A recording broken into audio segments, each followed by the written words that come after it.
Hello everyone. देखिए आज हम लोग जो अपनी क्विक रिवीजन सीरीज चल रही है इसकी पॉलिटी का अपना नेक्स्ट लेक्चर देखेंगे।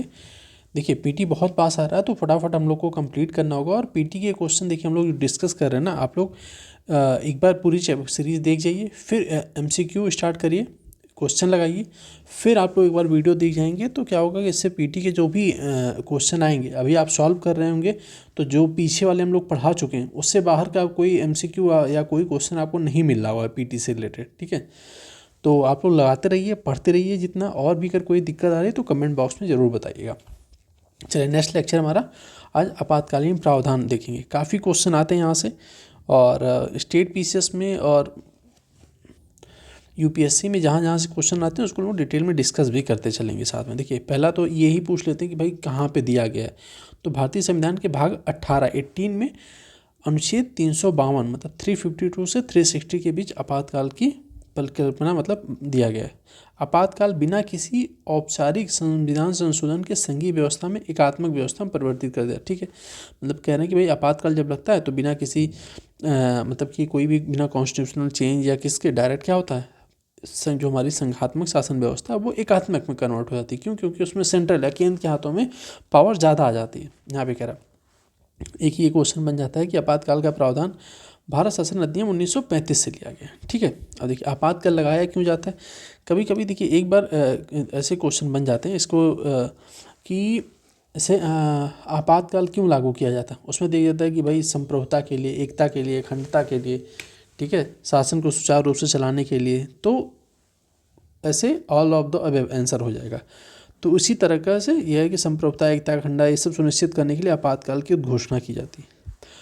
आपातकाल की उद्घोषणा के दौरान मौलिक अधिकारों के निलंबन का प्रावधान कहाँ से लिया गया? जर्मनी के वाइबर संविधान से लिया गया। ठीक है, तो ध्यान रखिएगा, इंपॉर्टेंट है ये।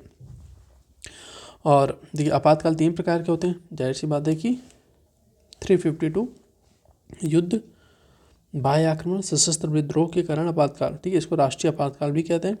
356 जो राज्यों में लगता है, संवैधानिक तंत्र की विफलता, राष्ट्रपति शासन इसको बोलते हैं। और 360 मतलब 360 वित्तीय आपातकाल। अब एक एक करके लोग डिटेल में डिस्कस करेंगे। इससे 352 मतलब राष्ट्रीय आपातकाल, 352 बाह्य आपातकाल युद्ध या बाह्य आक्रमण के आधार पर घोषित किया जाता है। ठीक है, आंतरिक आपातकाल सशस्त्र विद्रोह के आधार पर घोषित किया जाता है। अभी देखेंगे इसमें क्या चेंजेस हुए, क्या बदलाव हुए।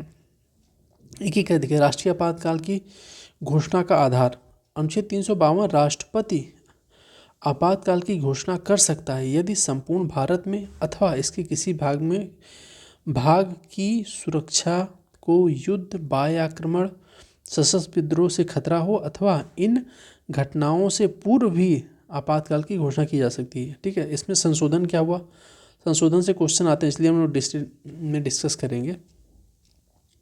तो 38वां संविधान संशोधन हुआ। इसमें कहा गया कि विभिन्न उद्घोषणाएं जारी कर सकता है राष्ट्रपति, लेकिन आपातकाल की उद्घोषणा जारी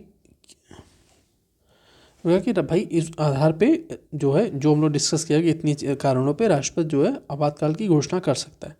लेकिन 42वें संविधान संशोधन राष्ट्रपति को देश के किसी विशेष भाग में या संपूर्ण देश में राष्ट्रीय आपातकाल लागू करने का प्रावधान, मतलब कि अगर मान लीजिए कि कोई पे कॉन्फ्लिक्ट होता, बाह्य आक्रमण हो गया, तो ये भी अधिकार है कि भाई पूरे देश में आपातकाल लागू ना करके मान लीजिए कि जो अपना चाइना वाली बाउंड्री लगती है या फिर पाकिस्तान साइड लगती है, तो वो इस स्टेट में या उस एरिया में एक सीमित क्षेत्र में भी आपातकाल घोषित किया जा सकता है, राष्ट्रीय आपातकाल।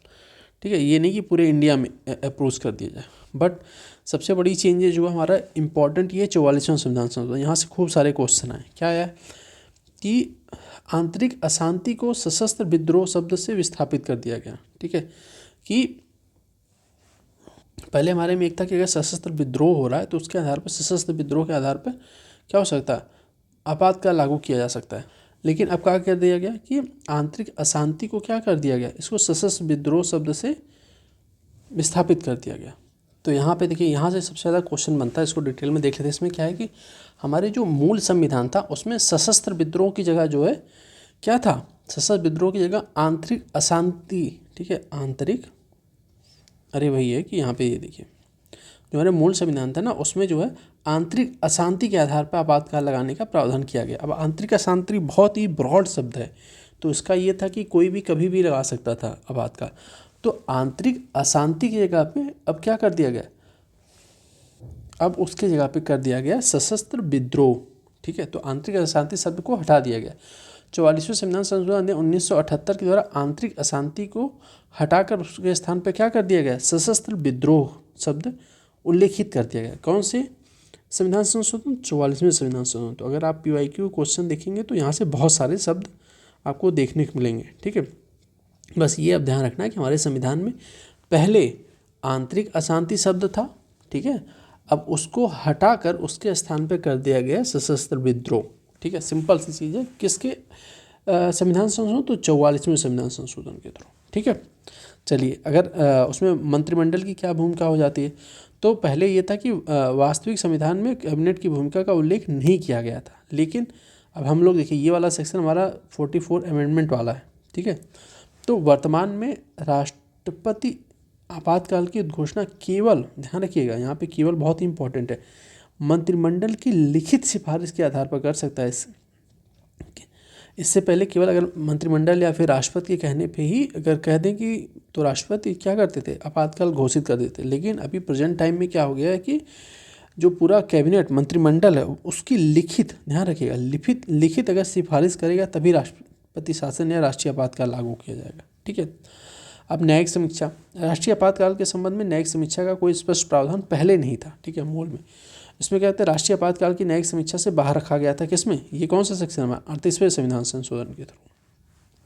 ठीक है, लेकिन 44वें संविधान संशोधन द्वारा आपातकाल की घोषणा न्याय योग्य बना दिया गया, मतलब अर्थात इसमें क्या है, न्यायालय में चुनौती दी जा सकती है। तो ध्यान रखिएगा। अब देखिए संसदीय अनुमोदन, मोस्ट, अगर आप देखेंगे तो मोस्ट इम्पॉर्टेंट टॉपिक है। ये सब में देखेंगे कि भाई कितने महीने में अनुमोदन होना चाहिए, क्या प्रोसेस है कि पार्लियामेंट कब पास करेगा। पहले ये हमारे देखिए ये वाला पहला वाला जो सेक्शन ना, ये हमारे संविधान में मेन विवरण क्या था उसकी बात हो रही है। फिर 38वां इसमें है, फिर 44 अमेंडमेंट। ठीक है, पहला कि दोनों सदनों द्वारा आपातकाल की घोषणा जारी होने की 1 माह के अंदर अनुमोदन आवश्यक था। मूल संविधान में यह 2 महीने था। नोट क्या कि 356 और 360 के लिए 2 महीनों के लिए भीतर अनुमोदन आवश्यक है। ठीक है, इसमें अभी डिटेल में देखेंगे। अब इसमें क्या है कि 6 महीने आपातकाल जारी रहेगा। अब इसमें सॉरी मेन ये आ गया कि मेन अभी प्रेजेंट टाइम में क्या चल रहा है। अगर देश में राष्ट्रीय आपातकाल लगता है, ठीक है, तो कि दोनों सदनों अनुमोदन के लिए दी गई सीमा 2 माह से क्या हुआ, घटा के बस 1 माह की, मतलब अगर आपातकाल आज लागू कर दिए गए तो 1 महीने के अंदर आपको संसद से उसको बिल को पास कराना पड़ेगा। ठीक है, अब देखिए वास्तविक संविधान में एक बार अनुमोदन के पश्चात आपातकाल मंत्रिमंडल की इच्छा अनुसार प्रभावी रह सकता था। जो मेन संविधान था उसमें था कि अगर एक बार आपातकाल लग गया तो उसमें क्या है कि जब तक कैबिनेट या मंत्रिमंडल चाहेगा तब तक आपातकाल चलता रहेगा। लेकिन प्रेजेंट टाइम में क्या हो गया कि आपातकाल को अनंत काल तक बढ़ाया जा सकता है, परंतु इसके लिए प्रत्येक 6 महीने में संसद की अनुमति की आवश्यकता होगी। कि आप आपातकाल लगा सकते हैं, लेकिन हर 6 महीने बाद आपको पार्लियामेंट से वो बिल पास करानी पड़ेगी, 6 महीने एक्सटेंड कर रहे हैं या कितने टाइम एक्सटेंड कर रहे हैं। ठीक है, तो प्रेजेंट टाइम में ये प्रावधान है हमारे यहाँ। अब देखिए, अब पहले तो ये सामान्य बहुमत था, लेकिन प्रेजेंट टाइम में कहते हैं विशेष बहुमत के थ्रू वो पारित होना चाहिए। जैसे ये वाला बिल विशेष बहुमत, मतलब कि पार्लियामेंट 2/3 मेजॉरिटी से पास होना चाहिए। ठीक है, अब देखिए पहले आपातकाल समाप्ति का कोई बहुत विशेष प्रोसेस नहीं था, लेकिन 44वें संविधान संशोधन के लिए देखिए इंपॉर्टेंट है ये जो हम लोग डिस्कस करें, यहाँ से क्वेश्चन खूब सारे आए हैं। तो कह रहे हैं 44वें संविधान संशोधन नियम के अनुसार लोकसभा की कुल सदस्य संख्या के 1/10 सदस्य अध्यक्ष को अथवा राष्ट्रपति को, ठीक है, यदि सदन नहीं चल रहा है, ठीक है, अगर चल रहा है तो उसके अलग, अगर नहीं चल रहा है तो लोकसभा के कुल सदस्य संख्या मतलब कि 1/10, चाहे तो यदि सदन नहीं चल रहा हो तो लिखित रूप से नोटिस दे सकते हैं। तो 14 दिन के अंदर, तो अगर इतने लोग राष्ट्रपति को या फिर लोकसभा अध्यक्ष को अगर दे देंगे नोटिस, तो फिर बैठक बुलाई जाएगी और उसमें क्या होगा, डिसीजन ले लिया जाएगा। अब क्या है कि अब उद्घोषणा बुलाई जा सकती है। उद्घोषणा को अस्वीकार करने का प्रस्ताव या उद्घोषणा को जारी रखने का अनुमोदन 2 प्रकार से भिन्न है। पहला क्या है, प्रथम केवल लोकसभा से पारित होना आवश्यक है। ठीक है, समाप्ति की यहाँ पे बात हो रही है, जबकि द्वितीय को संसद के दोनों सत्रों द्वारा पारित होना आवश्यक है। प्रथम में केवल साधारण बहुमत से स्वीकार किया जा सकता है, जबकि द्वितीय में विशेष बहुमत द्वारा। राष्ट्रीय आपातकाल की घोषणा को, ठीक है। अब उद्घोषणा को राष्ट्रपति के समय उद्घोषणा सिंपल सी बात है कि देखिए इसमें ये है कि सिंपल से अगर वापसी लेना तो इसको साधारण बहुमत के द्वारा पास करके वापस लिया जा सकता है राष्ट्रीय आपातकाल को, ठीक है। और इसमें ये है कि अगर नहीं सत्र चल रहा तो 1/3 पास करके फिर वो प्रोसेस है बुला के राष्ट्रपति को प्रतिवेदन दे के फिर उसके थ्रू भी कैंसिल किया जा सकता है। तो यहाँ पे नॉर्मल सा करना है। लेकिन अगर राष्ट्रीय आपातकाल चल रहा है, ठीक है, या फिर कह सकते हैं कि 352 के थ्रू आपातकाल घोषित कर दिया गया, तो इसमें प्रभाव किस पे क्या पड़ेगा, ये ज़्यादा इंपॉर्टेंट टॉपिक है, ठीक है। देखिए आगे देखते हैं इसमें। अब देखिए अगर हमारी आपातकाल लगता है 352, तो हम लोग अभी डिस्कस किए ना कि हमारी जो संघीय शासन व्यवस्था थोड़ा एकात्मक की तरफ झुकाव हो जाता है, एकात्मक बन जाती है। तो उसमें क्या है प्रोसेस, क्या इफेक्ट आता है केंद्र राज्य संबंधों पर, तो उसमें देखते हैं पहली कार्यपालिका पर क्या प्रभाव पड़ता है। देखिए राष्ट्रीय आपातकाल के समय केंद्र की कार्यपालिकी शक्तियों का विस्तार किसी भी राज्य को किसी भी विषय पर कार्यकारी निर्देश देने तक विस्तारित हो जाती है। कुछ भी अगर प्रोसेस होता है तो सेंट्रल के हाथ में कमांड हो जाती है कि वो राज्य को निर्देश देता है, हर चीज़ के अपने अनुसार कमांड करता है, क्योंकि विकट परिस्थिति होती है, आपातकाल लगा इसलिए कहा जाता है। यदि आवश्यक समझे तो सामान्य समय में केंद्र राज्यों को केवल कुछ विशेष पर ही निर्देश देता है, लेकिन से किसी चीज़ पे सामान्य टाइम में क्या होता है, किसी चीज़ पे सुझाव दे देता है, लेकिन उसमें क्या है कि आपको सेंट्रल या केंद्र जो हर चीज़ पे आपको जो है गाइड कर सकते हैं कि कैसे चलना है या फिर कहाँ पे शासन करना है। अब विधायिका संबंधी देखिए अभी बहुत से बदलाव आ जाएंगे। अब सिंपल से तो क्या होता है उसमें देखिए सबसे इंपॉर्टेंट यहाँ पे एक चीज़ है, इंपॉर्टेंट, इसको ध्यान रखिएगा। अतः राज्य सरकारें केंद्र के पूर्ण नियंत्रण में हो जाती हैं, ठीक है, कि राज्य सरकार सेंट्रल के अनुसार ही कार्य करेंगी आपातकाल के टाइम। लेकिन यहाँ पे इम्पोर्टेंट इसलिए है कि उन्हें जो है राज्य सरकारों को निलंबित नहीं किया जाता, ठीक है। सेंट्रल के अनुसार तो चीज़ें चलेंगी लेकिन उनको निलंबित नहीं किया जाता। क्वेश्चन यही बन जाता है कि भाई राष्ट्रीय आपातकाल चला तो राज्य की विधायिका या राज्य की सरकार को निलंबित कर दिया जाता, नहीं, निलंबित नहीं किया जाता। बस ये है कि वो नियंत्रण में सेंट्रल के अनुसार काम करती है, केंद्र के अनुसार।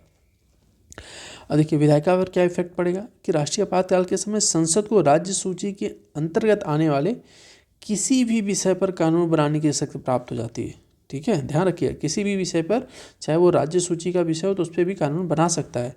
यद्यपि राज्य की विधायिका को निलंबित नहीं किया जाता है, ठीक है, राज्य की विधायिका भी काम करती रहती है, उसको निलंबित नहीं किया जा सकता।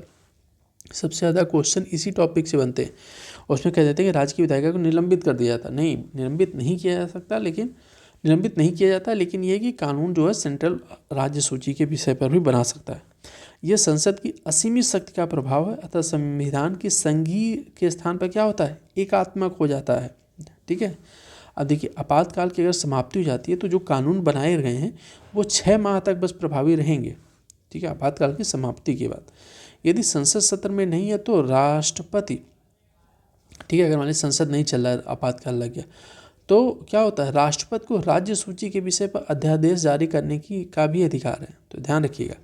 अब इसमें 42वें संविधान संशोधन द्वारा उपरोक्त विधायी और कार्यपालिकी शक्तियों का विस्तार न केवल आपातकाल लागू होने पर या राज्य बल्कि किसी भी राज्य पर कानून, अब देखिए राज्यों पर भी लागू होता है, राज्य के संबंधित कुछ अधिकार अभी हम लोग केंद्र राज्य जब संबंध पढ़ेंगे या हम लोग पीछे भी देखा है तो जो नहीं अध्यादेश जारी करने का या राज्यपाल की शक्तियाँ राष्ट्रपति की, तो उसमें अभी लोग डिस्कस करेंगे अगला ही चैप्टर में, उसको डिटेल में इसको देखेंगे। तो देखिए अब देखिए क्या है कि वित्तीय मतलब फाइनेंस पे क्या इफेक्ट पड़ता है अगर राष्ट्रीय आपातकाल लगा है। तो राष्ट्रपति केंद्र और राज्यों के बीच करों को संवैधानिक वितरण को क्या संशोधित, या जाहिर सी बात है जो संवैधानिक, अभी नहीं तो वित्त आयोग, ठीक है, वित्त आयोग जो गठित होता है तो वो बताता है कि भाई राज्यों को कुल केंद्रीय करो या टैक्स में से कितने 41%, 42% दिया जाएगा, ठीक है। अब आपको एक होमवर्क है कि नया वित्त आयोग का गठन कर दिया गया, वो किस नंबर का है और उसके अध्यक्ष कौन है, किसको नियुक्त किया गया। अभी आप स्टेट पीसीएस या फिर यूपीएससी देने जा रहे हैं तो ये मोस्ट इंपॉर्टेंट क्वेश्चन लिख के रखिए कि यहाँ से क्वेश्चन आएगा, ठीक है, वित्त आयोग से। अभी हाल ही में क्योंकि वित्त आयोग का आई थिंक विदिन 1 मंथ अभी वित्त आयोग का गठन किया गया, तो उसके अध्यक्ष क्या है, क्वालिफिकेशन क्या होती है और उसका नाम बताइए अध्यक्ष की, इंपॉर्टेंट क्वेश्चन। आप कह रहे हैं कि भाई तो वही है, वित्त आयोग को जो भी बंटवारा होता है उसमें संविधान में राष्ट्रपति जो है संशोधन कर सकता है, ठीक है, टैक्स पर पैसे देने पे, इन सब पे जो प्रोसेस है उसमें संशोधन किया जा सकता है। और वो पूरा जो फाइनेंस ईयर होता है, ठीक है, हम लोग क्या चलता है कि भाई एक वर्ष का जो फाइनेंशियल ईयर होता है अगर एक बार संशोधन कर दिया गया तो वो पूरी वित्त वर्ष के लिए लागू रहता है, ध्यान रखिएगा। ये नहीं कि आपातकाल जैसे यहाँ पे है कि भाई कानून बना तो वो 6 महीने के बाद क्या होगा, 6 माह के बाद प्रभावी नहीं रहेगा, लेकिन जब वित्त आयोग में जो वित्तीय बंटवारे में संशोधन होगा उसको बस उस वर्ष के पूरी वित्तीय वर्ष के लिए लागू रहता है। ठीक है, अब देखिए, राष्ट्रपति ऐसे आदेश को संसद के दोनों सदनों पर पटलों पर रखना जाना आवश्यक है। ठीक है, जो भी बदलाव करेगा उसको राष्ट्रपति संसद के पटल पर संसद के समक्ष प्रस्तुत करेगा। अब लोकसभा, अगर आपातकाल लग गया तो लोकसभा में क्या होगा, लोकसभा जो है कहते हैं कि अगर आपातकाल लगने पे एक बार में 1 वर्ष के लिए क्या होती है, एक्सटेंड की जा सकती है। मतलब 5 साल की जगह पे मान लीजिए 5 साल किसी का गवर्नमेंट का ख़त्म हो रहा है, ठीक है, 5 वर्ष ख़त्म हो रहा है, लेकिन उस टाइम कुछ ऐसी परिस्थिति आ गई कि भाई आपातकाल लगवाना लग गया देश में। ठीक है, तो ऐसा नहीं है कि भाई 5 साल है तो आपको चुनाव कराना, नहीं, आपातकाल है अभी उससे निपटना है, तो एक बार में आप उस लोकसभा का जो कार्यकाल है एक बार में 1 वर्ष के लिए क्या कर सकते हैं, एक्सटेंड कर सकते हैं, बढ़ा सकते हैं। तो टोटल कितना कार्यकाल हो जाएगा, तो 6 वर्ष का कार्यकाल हो जाएगा। लेकिन अगर मान लें कि आपातकाल समाप्त हो गया तो आपको 6 माह के अंदर चुनाव कराना पड़ेगा, बस ये है प्रोसेस। सेम चीज़ें हैं कि विधानसभा प्रत्येक बार में 1 वर्ष के लिए क्या विस्तारित किया जा सकती है, संसद के समान ही होता है।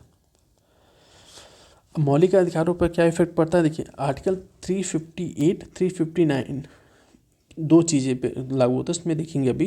कह रहे आर्टिकल 359 बस एग्जैक्ट याद रखिए, आर्टिकल 358 अनुच्छेद 19 के अंतर्गत प्रदत्त मूल अधिकारों के निलंबन से संबंधित है, जबकि 359 क्या है कि मूल अधिकारों के निलंबन से संबंधित तो है, लेकिन इसमें आर्टिकल 20 और 21 के को छोड़कर पूछ लिया था कि भाई क्वेश्चन दे देगा आर्टिकल 359 के थ्रू अगर राष्ट्रीय आपातकाल घोषित किया जाता है तो इसमें सभी मौलिक अधिकारों को निलंबित कर दिया जाता है। तो ध्यान रखना कि अगर 359 के थ्रू मौलिक अधिकार आपातकाल लागू किया जा रहा है तो उसमें आपको आर्टिकल 20 और 21 बने रहेंगे, उसको समाप्त नहीं किया जाएगा। ठीक है, अब आर्टिकल 20-21 किससे संबंधित है, हम लोग डिस्कस किया, आप कमेंट बॉक्स में बताइए। अब देखिए इसमें कह रहा है कि 358 और 359 में मूल अधिकारों में निलंबन मतलब क्या प्रोसेस डिफरेंट क्या कह रहा है कि अनुच्छेद 19 358 में क्या, अनुच्छेद 19 द्वारा प्रदत्त कितने 6 मौलिक अधिकार स्वतः ही निलंबित हो जाते हैं। अगर 358 के थ्रू जो है राष्ट्रीय आपातकाल लागू किया गया है तो जो 6 मौलिक अधिकार हैं वो स्वतः ही निलंबित हो जाएंगे।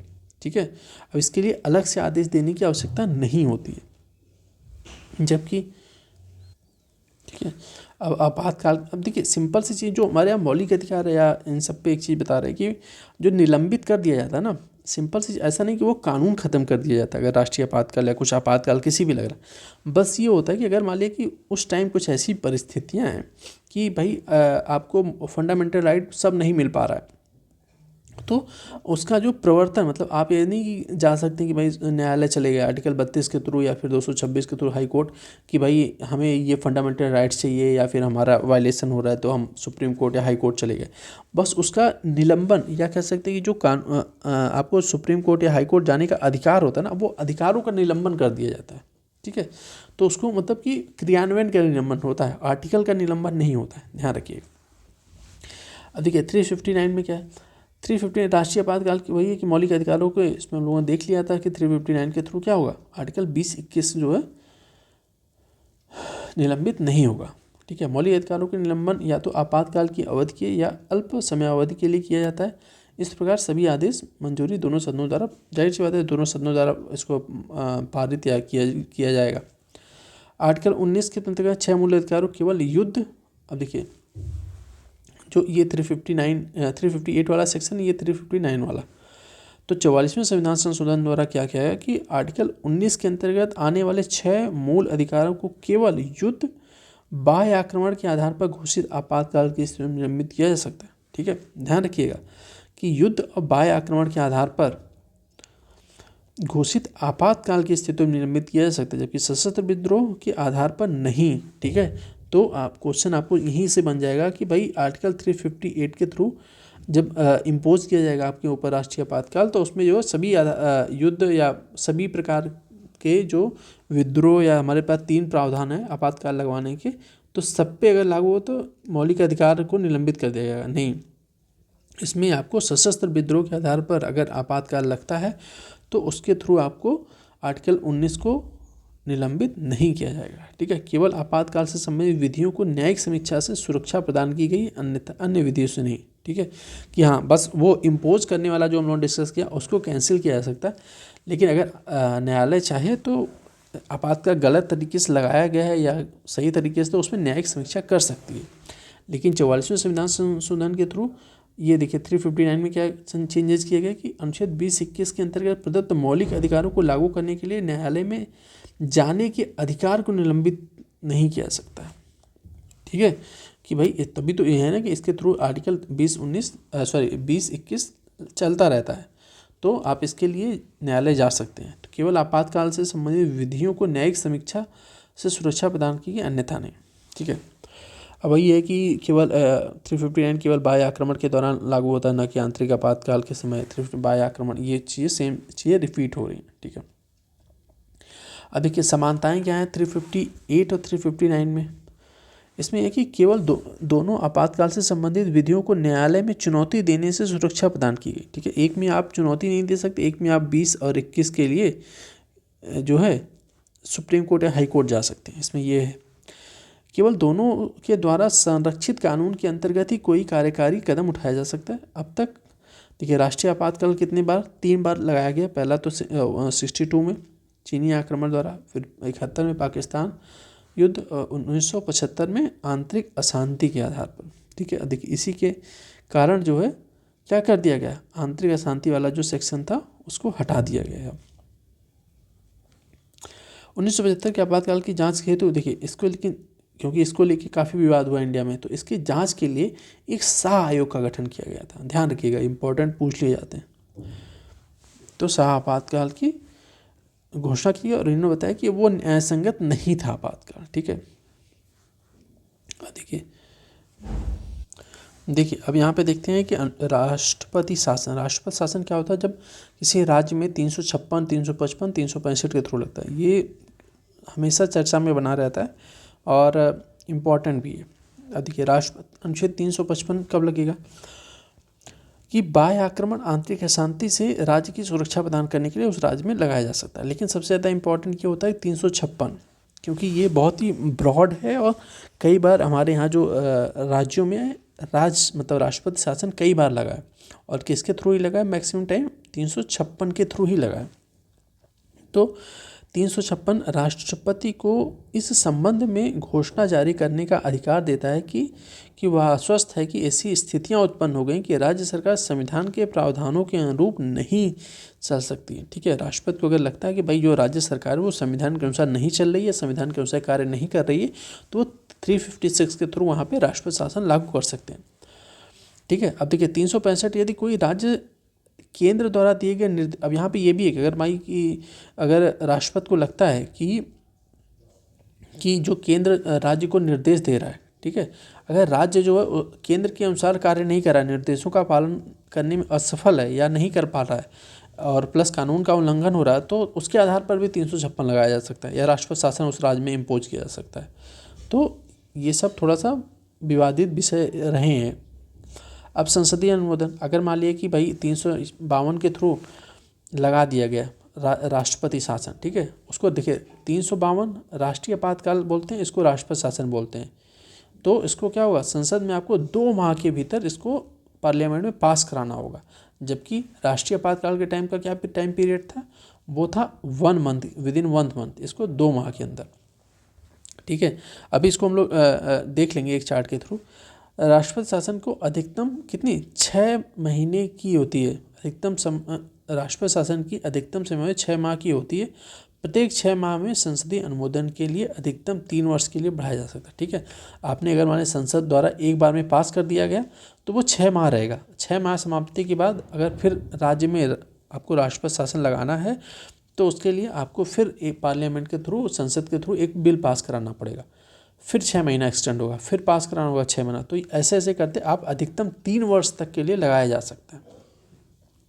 अब बहुमत के ऐसे प्रस्ताव को क्या, उसमें हम लोगों ने देखा तो राष्ट्रीय आपातकाल समय विशेष बहुमत 2/3 मेजॉरिटी के थ्रू पास कराना था, लेकिन इसमें मतलब राष्ट्रपति शासन में क्या है, सामान्य बहुमत का प्रावधान किया गया है। ठीक है, अब देखिए उद्घोषणा में वापस, अब इसमें कोई अगर घोषणा है तो इसमें बस सिंपल सा प्रोसेस, राष्ट्रपति क्या कर सकता है, एक उद्घोषणा के थ्रू इसको ईजिली वापस ले सकता है कि भाई राष्ट्रपति शासन यहाँ से इस राज्य से खत्म हो गया। अब इसमें क्या है कि कई प्रावधान है कि भाई 6 महीने के अंदर 44वें संविधान संशोधन में क्या अमेंडमेंट किया कि 6 महीने, हम लोग देखा ना कि 6 महीने के लिए एक बार में किया जा सकता है, लेकिन कुछ ऐसी भी परिस्थितियाँ आ सकती हैं कि हो सकता है कि पूरे देश में या राज्य में किसी भी राष्ट्रीय आपातकाल, अगर कि मान लीजिए कि कोई स्टेट एग्जाम्पल ले लेते हैं कि कोई हमारा सीमावर्ती राज्य कोई है, ठीक है, पता चला 3 साल तक बढ़ाया जा सकता है, लेकिन 3 साल होने वाला है और कुछ ऐसी संकट आ गया कि भाई उस टाइम राष्ट्रीय आपातकाल लग गया, तो उस स्थिति में 3 वर्ष से ज़्यादा भी एक्सटेंड किया जा सकता है, ठीक है। प्लस अगर चुनाव आयोग कहता है कि भाई अभी वहाँ पे ऐसी परिस्थिति बनी हुई है कि वहाँ पे चुनाव कराना संभव नहीं है, तब भी वो राष्ट्रपति शासन जो है एक्सटेंड होता रहेगा। जैसे हमारे यहाँ का जम्मू कश्मीर और लद्दाख वाले में है, तो ये सब चीज़ें थोड़ा सा उसमें इफ एंड बट हैं कि कब लगा सकते हैं कब हटा सकते हैं। अब न्यायिक समीक्षा है कि भाई 38वें संविधान संशोधन अनुच्छेद 356 के अंतर्गत राष्ट्रपति को संतुष्ट करके न्यायिक समीक्षा से सुरक्षित किया जाएगा, लेकिन 44वें संविधान संशोधन में कहा गया कि इसके द्वारा उपरोक्त प्रावधानों को समाप्त कर दिया गया, मतलब इसको समाप्त कर दिया। वर्तमान में क्या है कि अगर 356 के थ्रू अगर राष्ट्रपति शासन लगता है किसी राज्य में तो उसकी न्यायिक समीक्षा की जा सकती है। वर्तमान में ये है कि न्यायिक समीक्षा की जा सकती है, ध्यान रखिएगा। अब देखिए, पहली बार जो है पंजाब में 1951 में लागू किया गया था और मणिपुर में सर्वाधिक और यूपी में ये सब लगाए थे। अब देखिए राष्ट्रपति शासन के परिणाम क्या होते हैं, अभी वही सेम चीज़ें हैं कि भाई अगर राष्ट्रपति शासन लग गया तो मैक्सिमम चीज़ें राष्ट्रपति के हाथों में आ जाती हैं। राष्ट्रपति को निम्नलिखित असाधारण शक्तियाँ मिल जाती हैं, क्या मिल जाती हैं, वही कानून से संबंधित या फिर घोषणाएँ जारी करना, ये सब जो चीज़ें हैं, ठीक है। और किसके थ्रू राष्ट्रपति घोषणा कर सकता है, राज्य विधायिका की शक्तियाँ का प्रयोग संसद द्वारा फिर किया जाता है। राष्ट्रपति कभी सभी आवश्यक कदमों को उठा सकता है जिसमें राज्य के किसी भी निकाय या प्राधिकरण से संबंधित संवैधानिक प्रावधानों को निलंबित करना भी शामिल है। मतलब कि सिंपल सी चीज़ें ये समझिए कि जो अभी कार्य राज्य विधानसभा के था वो सब काम जो है अब राष्ट्रपति करेगा, और जहाँ पे कानूनी प्रावधान या पारित कराना होगा तो राष्ट्रपति जो है संसद के थ्रू वो कार्य कराएगा। सिंपल सी चीज़ ये, ठीक है। अब उच्च न्यायालय को संवैधानिक स्थित शक्तियों और कार्य राष्ट्रपति शासन के दौरान उसी प्रकार प्रभावी रहेंगे जैसे सामान्य, लेकिन ये कि उच्च न्यायालय जैसे राज्य का जो उच्च न्यायालय है, ठीक है, जैसे हाई कोर्ट है राज्य का, लेकिन उसके ऊपर इफेक्ट नहीं पड़ेगा। वो सामान्य तरीके से जैसे राज्य में सामान्य शासन था, ठीक है, मुख्यमंत्री का शासन था या आपकी विधानसभा का शासन जैसे चल रहा था उस टाइम, जो कंडीशन उच्च न्यायालय की थी सेम कंडीशन अभी भी, अगर राज्य में राष्ट्रपति शासन लग गया लेकिन उच्च न्यायालय सेम प्रकार से कार्य करता रहेगा। अब देखिए इसमें SR मुंबई केस आया था 1994 में। इसमें क्या गया, राष्ट्रपति शासन की न्यायिक समीक्षा के अंतर्गत राष्ट्रपति को संतुष्ट या तर्कसंगत संसाधनों पर आधारित होना चाहिए, ठीक है। ऐसा नहीं है, कई बार देखा जाता है कि भाई राजनीतिक कारणों की वजह से भी जो है किसी राज्य में राष्ट्रपति शासन इम्पोज कर लगा दिया जाता है, लेकिन कह रहा है कि न्यायिक समीक्षा जब की जाएगी तो ये देखा जाएगा कि राष्ट्रपति शासन उस राज्य में लागू करना न्याय संगत था या नहीं था, ठीक है। यदि राज्य सरकार सांप्रदायिक नीतियों को आगे बढ़ाती है तब 356 के अंतर्गत राज्य पर कार्रवाई कर सकता है। राष्ट्रपति शासन की उपरोक्त तरीका लागू कर सकते, जैसे त्रिशंकु विधानसभा। त्रिशंकु विधानसभा क्या होती है, अगर किसी राज्य के पास किसी भी दल के पास बहुमत नहीं तो राष्ट्रपति शासन वहाँ पे लग जाएगा। जैसे अभी प्रेजेंट टाइम में देखिए, कुछ दिन पहले क्या हुआ कि 1-2 दिन पहले हुआ कि भाई बिहार की स्थिति देखिए, नीतीश कुमार जी ने क्या हुआ कि वहाँ पे किसी भी एक दल को, बिहार में किसी भी एक दल को क्या है, जो तीनों दल हैं, बीजेपी है, आरजेडी है और नीतीश कुमार, ठीक है, इसमें क्या किसी को भी पूर्ण बहुमत नहीं है कि अकेले सरकार बना पाए। अगर नीतीश कुमार ने इसे ये आरजेडी को छोड़ा, अगर वो किसी के साथ कोलैबोरेशन सरकार नहीं बनाते तो क्या होता, तो त्रिशंकु विधानसभा, तो किसी के पास अगर बहुमत नहीं है, ठीक है, अकेले कोई सरकार नहीं बना सकता और किसी गठबंधन के थ्रू नहीं बना सकता, तो फिर वहाँ पे क्या होता, राष्ट्रपति शासन जो है लागू कर दिया जाता। क्यों, क्योंकि किसी के पास बहुमत नहीं है कि सरकार बना सके, तो फिर राष्ट्रपति शासन वहाँ पे लागू हो जाएगा और लागू होने के 6 माह के अंदर आपको क्या होगा, चुनाव कराना पड़ेगा। ये प्रोसेस है, ठीक है। तो करंट के एग्जाम्पल से हम लोग समझ लिए इसको। अब देखिए वही है कि भाई अगर जब मंत्रिमंडल त्यागपत्र दे दे राज्यपाल एक वैकल्पिक सरकार की संभावना की जांच अगर अगर वहाँ का मुख्यमंत्री या फिर मंत्रिमंडल त्यागपत्र दे देता है तो राष्ट्रपति तो राज्यपाल वाली कोशिश करेगा कि भाई अगर सबको करेगा कि भाई अगर सरकार बन जाए कि संभावना मतलब कि कोलैबोरेशन से या जैसे सरकार बन जाए, अगर बन जाते तो ठीक है, नहीं बनेगा तो फिर राष्ट्रपति शासन वहाँ पे लागू कर दिया जाएगा। तो ये प्रोसेस है, वही बहुमत प्राप्त करने से इनकार कर दे राज्यपाल, ये बात। अब देखिए कह रहे हैं कि आंतरिक अशांति जिससे कोई आंतरिक उच्छेदन अथवा भौतिक विघटन हो तो इसमें भी लगाया जा सकता है। अब इसमें और है कि वित्तीय आपातकाल पे आ जाते हैं। हालांकि देखिए यदि राष्ट्रपति शासन की घोषणा असंवैधानिक और अवैधानिक होती है तो न्यायालय राज्य विधानसभा को पुनः स्थापित कर सकता है। ऐसा नहीं कि मान लीजिए कि राष्ट्रपति शासन लग गया, विधानसभा को क्या निलंबित कर दिया गया, तो अगर न्यायिक समीक्षा के उपरांत ये लगता है हाई कोर्ट या सुप्रीम कोर्ट को कि भाई वहाँ पे गलत तरीके से लगाया गया, तो क्या करेगा कोर्ट, क्या करेगा कोर्ट, विधानसभा को फिर से सेम तरीके से काम करने के लिए अलाउ कर देगा, फिर से विधानसभा जीवित हो जाएगी। ठीक है। अब देखिए उपयुक्त या अनुपयुक्त प्रयोगों का सरकारी आयोग द्वारा संशोधित की गई थी। सरकारी आयोग किससे संबंधित है, तो केंद्र राज्य संबंधों से संबंधित, बहुत ही इंपॉर्टेंट है, बहुत सारा क्वेश्चन है। इसको हम लोग जब अभी बाद में डिस्कस करेंगे आयोग और समितियों में, तो इसमें हम लोग देखेंगे सरकारी आयोग के बारे में। अब देखिए वित्तीय आपातकाल 360 के थ्रू पारित, मतलब आर्टिकल 360 में वित्तीय फाइनेंशियल इमरजेंसी की बात की गई है। न्यूनतम अधिकतम 1933 में पारित संयुक्त राष्ट्र ढांचे, ये इसमें थे। सिंपल सी बात है, इसमें पूछा जाता है कि इस वित्तीय संबंधित अगर कोई संकट आ जाता तो इसमें ये कोई भी आंतरिक अशांति या फिर बाह्य आक्रमण, युद्ध, ये सब प्रोसेस नहीं है। अगर कोई वित्तीय खतरा आ जाता है, न्यायिक समीक्षा इसमें है कि भाई न्यायिक समीक्षा आप की जा सकती है मैक्सिमम चीज़ों में। तो वही 44वें संविधान संशोधन के द्वारा 38वें संविधान संशोधन बनाए गए समाप्त के, इससे न्यायिक समीक्षा का विषय बना दिया, मतलब न्यायिक समीक्षा आप की जा सकती है।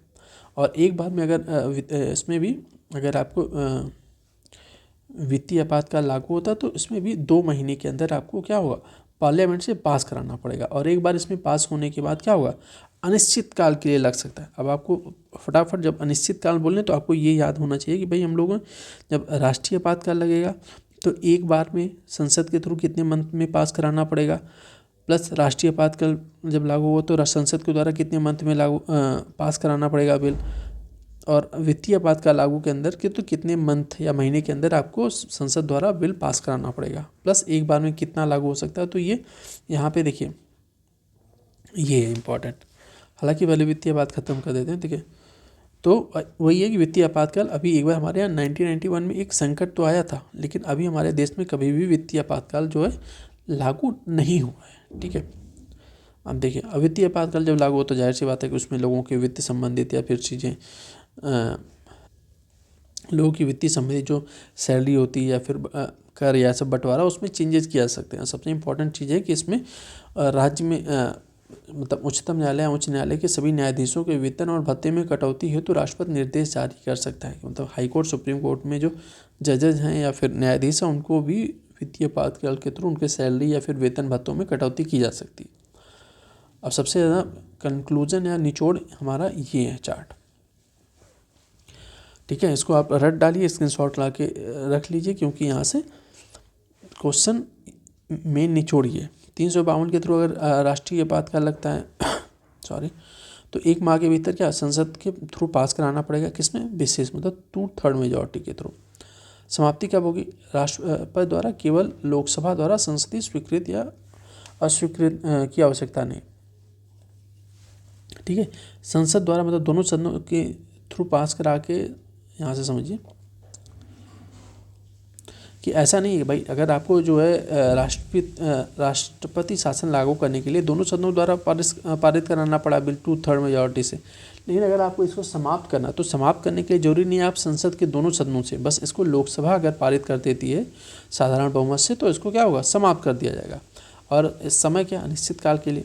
अब राज्य में जो लगता है 356 राष्ट्रपति शासन 2 माह के भीतर आपको संसद द्वारा पास कराना पड़ेगा। कब, कैसे, साधारण बहुमत द्वारा। राष्ट्रपति द्वारा संसदीय स्वीकृति की आवश्यकता इसमें नहीं होती है। 3 वर्ष के लिए अधिकतम लागू किया जा सकता है।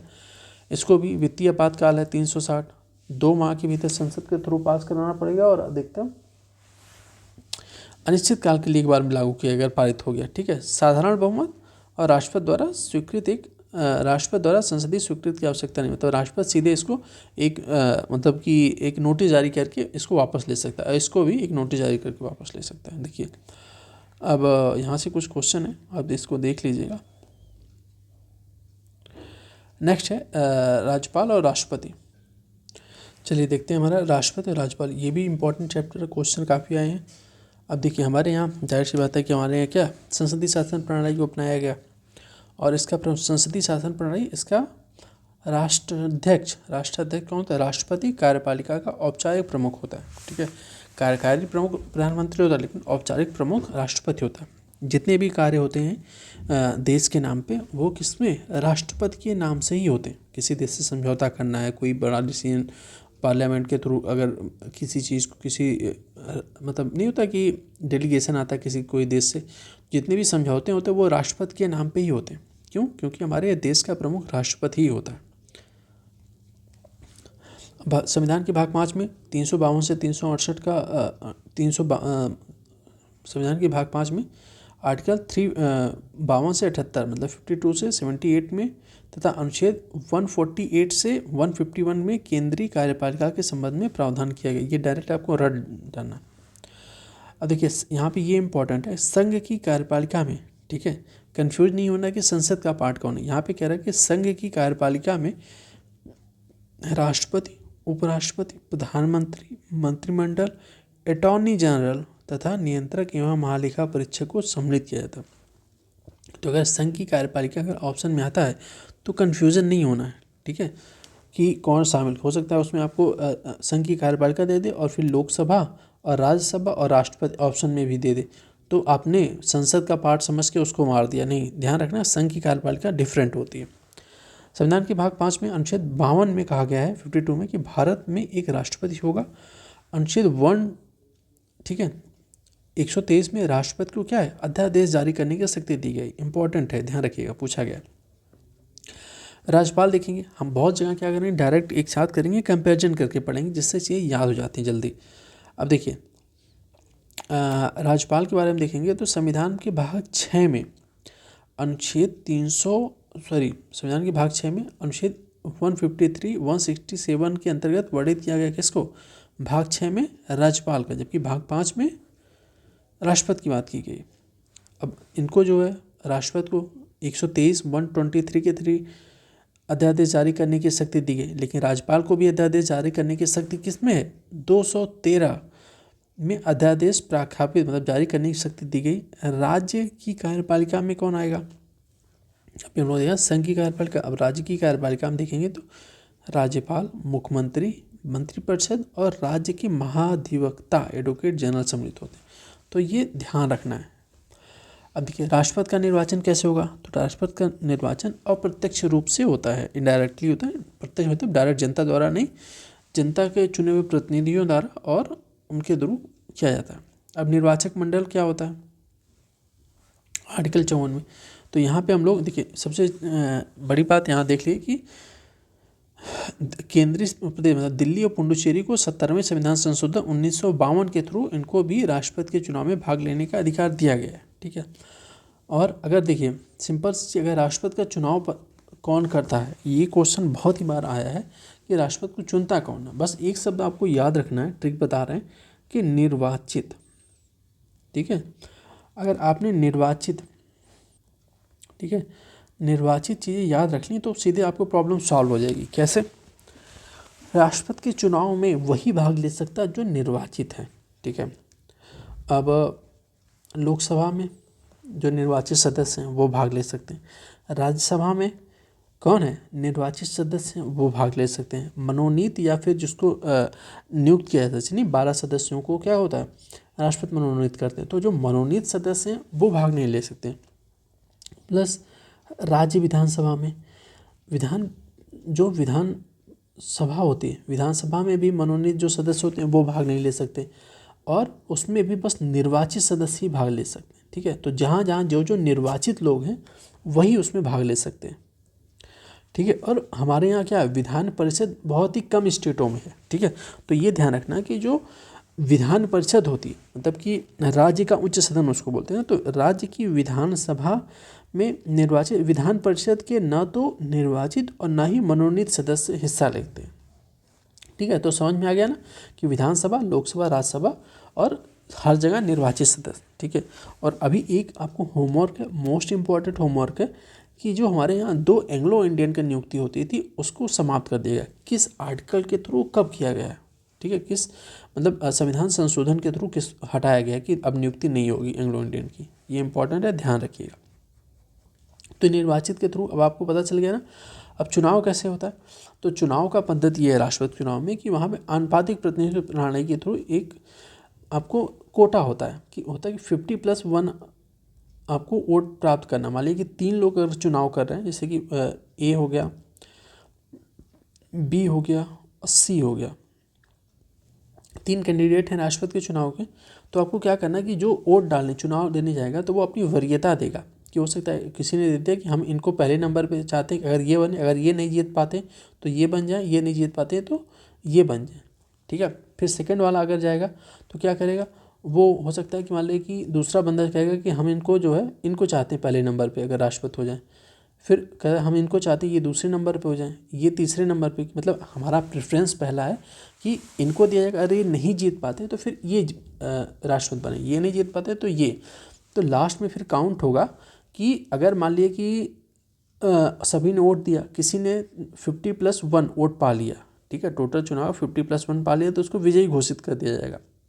लेकिन अगर विजयी घोषित नहीं हो पाते, 50+1 के क्राइटेरिया नहीं पार कर पाते, फिर देखा जाएगा कि भाई काउंट में जो सबसे निचले पायदान पे कौन है। मान लीजिए कि सी हो सकता है सबसे निचले पायदान पे, फिर देखा जाएगा कि सी को जिसने वोट दिया है, ठीक है, उसका पहली प्रेफरेंस सेकंड प्रेफरेंस क्या थी, क्योंकि सी का जिसने फर्स्ट प्रेफरेंस पे रखा है, ठीक है, बहुत से लोगों ने चाह रहे होंगे भाई सी राष्ट्रपति बने, लेकिन उन्होंने दूसरी प्रेफरेंस भी तो दी होगी कि दूसरी प्रेफरेंस ये रहेंगे। तो फिर देखा इनको ये कैंसिल कर दिया जाएगा, इनको मान लिया दूसरी प्रेफरेंस को फर्स्ट में उसमें काउंट किया जाएगा, मतलब दूसरी प्रेफरेंस इन्होंने ए को दी है तो इसका अब माना जाएगा कि इन्होंने ए को फर्स्ट प्रेफरेंस दी है, तो फिर ए को इनका वोट ए को चला जाएगा। तो फिर जब तक 50+1 नहीं होगा तब तक ये प्रोसेस चलता रहेगा। ठीक है, समझ में आया आपको?